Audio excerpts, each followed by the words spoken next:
opening this review by looking at the Pinkachu knife, previously reviewed by me, nutnfancy, in the nutnfancy project. Hi everybody, another folding knife review, and redemption is good.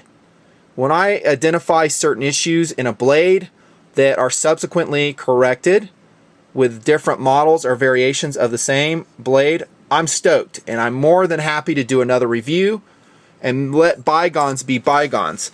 I did not give this Pika 2, that's the real name, model 10402, a super great review. I think I gave it a fair review.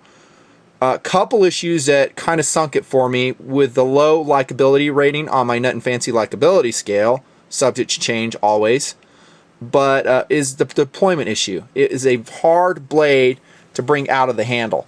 I talked about that. You're going to have some wrist technique, some thumb tension to overcome that overly strong spring that engages that lock back. Again, we'll throw the light on there. If you don't have enough already, you can see it back there. There's a spring, and it is very strong, too strong. I know a lot of lockbacks are kind of like that. They just don't readily flick out of the handle, but some do. And that was my reference point when I did the review on the Pika 2 knife, comparing it against, at least in the sidebar description, against this knife, Spyderco, the Bird Series Cara, also a lockback, indented lockback, FRN handle, skeletonized stainless steel liners, 8CR 13 MOV steel, analogous to AUS 8. What a great high value blade this is, sub $20, and that thing flies out of the handle. Locks up tight, good edge coming out of the box. In a lot of ways, it was the knife that the Pika 2 model 10402 should have been. Okay, it was a miss on several levels. Very difficult to deploy. Also, it had kind of a protruding lockback. I critiqued it for little bit of blade wiggle, still does. You can hear that. You could probably tighten it up. I've dinked around with it enough, not lately though, so that really is a very minor criticism. But this isn't. It came very dull out of the box. Okay, that should never happen to a Benchmade blade, according to me. Make it sharp. So the Cara, superior knife. But I said this knife is getting redeemed, right? And it is. It's going to be a little bit more of an expensive version to the Pika knife, and it is the Pika G10. In this, of all things, Harley Davidson's box? Okay, dude, right on. This is a Pika G10 model 13402, and it in so many ways corrects the deficiencies, at least I identified in the original 10402 Pika knife. And there it is. This is really, in a lot of ways, dudes, a different blade. And why don't I prove it by just going down the talking points on the folding knife review by me, nutnfancy, and we'll see how it compares against the FRN Pika 2 versus the G10. First nutnfancy talking point, POU, size, and weight. I will put the Pika G10 model solidly in the category of EDC blade. Perhaps flexing secondarily into tactical folding knife. And that's because I think it has a better handle than the Pinkachu knife does. Remember, I criticized this handle slightly. I mean, it's not a horrible handle, but it's funky for the sake of funkiness. Okay, it's an FRN handle, reinforced, of course, with actually quite well with skeletonized liners, stainless steel liners. Great job on that, Benchmade. But the handle does not provide a lot of traction.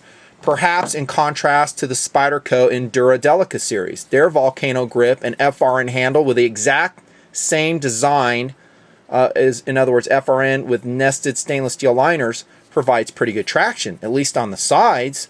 Not so much for the spiderweb pattern on the Pinkachu knife. Wasn't digging it. That makes it so we're not going to have a lot of grip in a defensive counter using this blade. The G10, however, version of the Pikachu, is better. It's about medium grip G10. There's better out there. Highly textured versions, which I've talked about in some other reviews, no doubt. This is medium, maybe even perhaps light textured G10, but it's an improvement over that, I think, a little bit. So perhaps because of that, for POU, I will say perhaps a folding tactical knife. lightweight variety, and both of these knives weigh about the same, 3.8 ounces. On one weighing, this G10 model was just a little bit less than the model 10402, the regular FRN Pika 2. So about under 4 ounces for sure, which I think is a big win. This knife achieved that again by the skeletonized stainless steel liners. And jumping ahead in the talking points a little bit, the Pika G10 model 13402 does it with some very cool and elegant titanium liners. Isn't that awesome?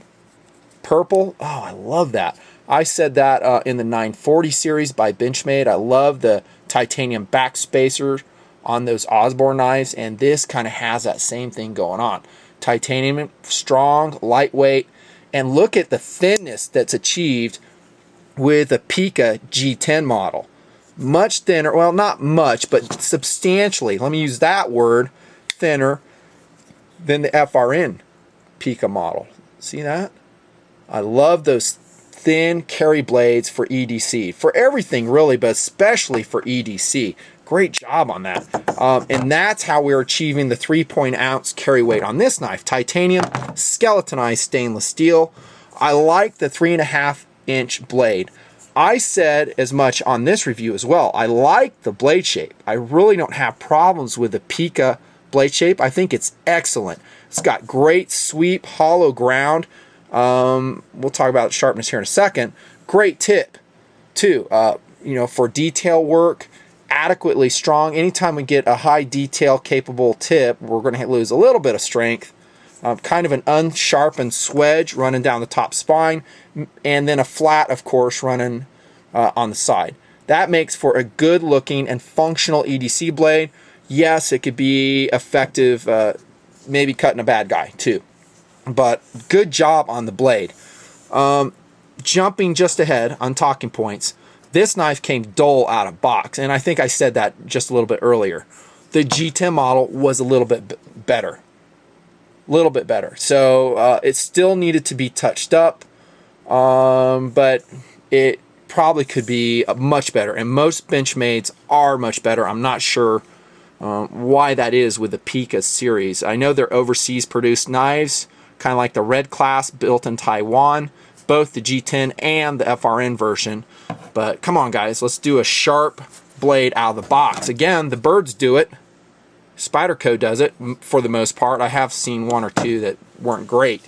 But leaving this talking point, getting back on track. Size, weight, decent. 3.5 inch blade, under 4 ounces. Good job. The steel is the same as it was in the Pinkachu knife, dudes. 9CR13 MOV.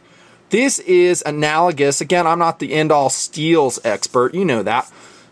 But analogous to about AUS 8 steel, with a little bit of extra edge retention is my understanding. I have some experience with it, but not a lot, because there's so many different steels out now. You guys know that. The Sandviks, the traditionals. Now we got these, the 8CR13 MOV, which I'm getting more experience with every month, and then the 9CR13. I find that the 9s are pretty good. Again, my experience is low. They're a little harder to sharpen, though. Than AUS 8 in my experience. So your mileage may vary. So it took me a little bit to put an edge on that one, but once it's there, I haven't used this knife hard yet though, I will tell you that. I suspect it'll wear pretty darn good. Up to levels of S30V, 154cm, ATS 34. I doubt it. It comes relatively hard. I think it has a decent heat treat. I think on the Rockwell scale, Benchmade is saying around 58, maybe a little bit harder. So supposedly a little bit harder steel than the 8CR13 MOV. I think for EDC purposes, it'll be just fine, If I were to probably pick between the two, I would probably go 8CR13 MOV just for ease of sharpening. An EDC blade is a blade that's going to be near your sharpening system day by day, and it should be easy to sharpen. Incidentally, this is pre-production, number 450 out of 1,000. That's always cool. Love it. So no issues with the steel. Blade shape, I already talked about. Good blade shape. And we have that same jimping problem. Here we go again. Broken record, I know. Nothing fancy, always with the jimping. But dudes, why not make that functional? Okay, and that was a big hit I gave against the Pinkachu knife. Okay, the FRN version. And it's good span of jimping, completely worthless as far as locking your hand in there. And you can see I took the Dremel wheel to this one. It's only a $25 knife, why not? That's the Nothing Fancy jimping correction job on the Pika 10402, and it works. It really locks your thumb in, because all I did is just ground those that jimping cut deeper and sharper. So these are actually flat, so they can really engage your thumb. Don't put it on there if it's not going to serve a purpose. You know, for looks, for me, it doesn't do anything. As soon as it's functional, then I get excited. Unfortunately, the Pika G10 has the same jimping problem. Haven't taken the Dremel to this one. I might, but I haven't yet. Because, I don't know, it's a good looking blade, and it did kind of change the looks a little bit. I don't know, weigh in on your comments what I should do. But it's not great jimping. It sucks. And with the shallow finger indentation on the bottom, you know, it's not super tight in hand. Maybe driving back to the reason I place secondarily tactical use on this blade. Okay, so, going on this one, I did want to talk about the speed, and this is a huge bonus for the Pika G10, dudes. It's fast. You heard me right, fast. This one, again, has that outlandishly strong spring in it. Very difficult to deploy. Can you do it? Yeah, I just did it right there, but it takes some wrist action. Takes a lot of overcoming. And the other day, actually yesterday, I'm folding this Pinkachu knife, and it was probably ticked at me, so it took a chunk of skin off of me. Nice. It got me back. It bit me. Pinkachu bit me. It bites. So watch for that. It has just way too much spring tension. And there is a happy medium. You don't want it too weak, like we've seen on, what was that? The Cold Steel Black Rhino. That is too weak of a back spring. This one's too strong.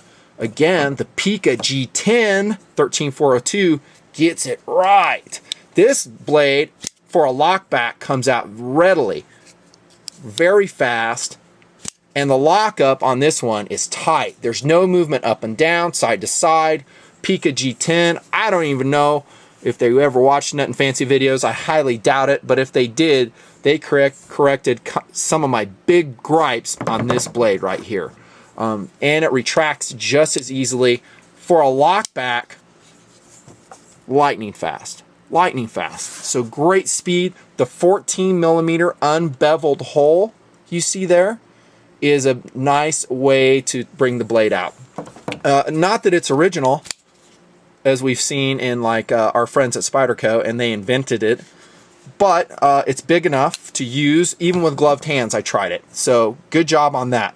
The strength on the blade won't be like super huge, but it is a lockback versus a liner lock. A lot of TMPers will totally dig that. And for the speed that it comes out, since it got the balance of that inner lockback spring correct, will be very welcome indeed. So I'll put the strength at pretty darn adequate for the role that you'll realistically use this knife. Handle material, already covered that. G10, and it's nice. And I love those titanium liners. The purple, dark purple titanium liners. Isn't that good looking? That is a good looking, thin, fast blade. Ergonomics in hand, as far as the handle goes and how it handles, are similar to the Pinkachu knife. No different. It is slimmer in hand since that's a fatter knife, as you can see.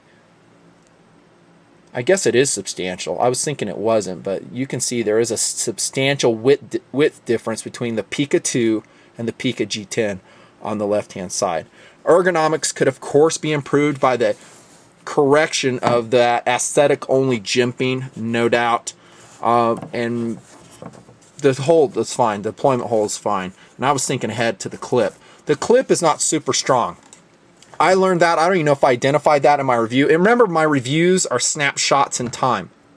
And I always reserve the right to change my feelings in a review, depending on experience. If I was to wait until I had absolutely, tons and tons of experience with everything I review. I wouldn't be putting out much videos. It'd be mostly testing. So I snap shoot it when I can, when I think I have enough information, but occasionally I may miss a thing or two. I think the clip on the Pika series is kind of light duty. Okay, it's held by 2 screws, and the screws screw in very shallow into, in this version, the G10, and then to the titanium liners. As you can see them drilled and milled there. In the FRN handle, we talked about that in the other review. So it's not a super heavy duty clip, and I also found I had to bend it to create more tension onto the pocket. Okay, in other words, I just took it off, used a sharp nose set of pliers, and you can see kind of the bow in it. That means there's more tension being placed on that G10 scale, helps retain the knife in pocket. On the good side, and this is a very good side, honestly inherited from the Pika 2, you can position that clip on all 4 corners of the knife blade. So lefties rejoice, tip up fans rejoice, tip down fans rejoice. If you do decide to go tip down, you're going to have a knife that rides very deep in pocket. And that's an advantage on this particular design of doing that. If you decide to run it like I do, tip up, because you don't want any wasted motion, as perhaps, I don't know for sure, right-handed, then you're going to have a little bit protruding out of the pocket. Lanyard hole right there, and you could easily stitch up or attach any type of lanyard system to make it even easier to extract. As we see most often in lots of different designs, mini Torx screws hold this knife together, and it is backspacer, again with a titanium backspacer variety. So you might get some gunk, dust, and stuff in there that occasionally you might have to blow out with compressed air and service once in a while. I love how the pocket clip does carry deep though. See, it's a looped style pocket clip. Dig it. I like it better. Let's roll Mr. Caracara in here. I like it better than that clip. Okay, it's lower profile to me, more elegant, perhaps not as strong, but it's looped over. It's going to carry deeper, especially if, again, like I said, if you go tip down. So good job on the pocket clip, actually. For roll EDC use, it's fine. Tactical use, I could, well, actually any use. I could see that if you grab this passing, like, I don't know, a fence or something, you can bend that pocket clip and toast it. Probably wouldn't be a bad idea to have a couple in storage. Order some from Benchmade. They got great customer service too. Durability, I think it'll last a long time. Just talked about the pocket clip issue, potentially. Oh, incidentally, they cured the raised lockback issue that I had in this knife. It's raised just a little bit. I've kind of sanded and milled it a little bit as best I can, but it's still kind of, as you can see right there, raised from the FRN handle. Obnoxious. No such problem with the G10. So durability, I think it'll last. I think the steel is good for what it is. I think it's adequately corrosion resistant, holds a good edge, tough. Again, we're not going to be hacking down trees with this. Probably opening packages. And by the way, that tip is outstanding for those bubble packages. Any of those sharp tips is a great way to open packages. Value is excellent, I think.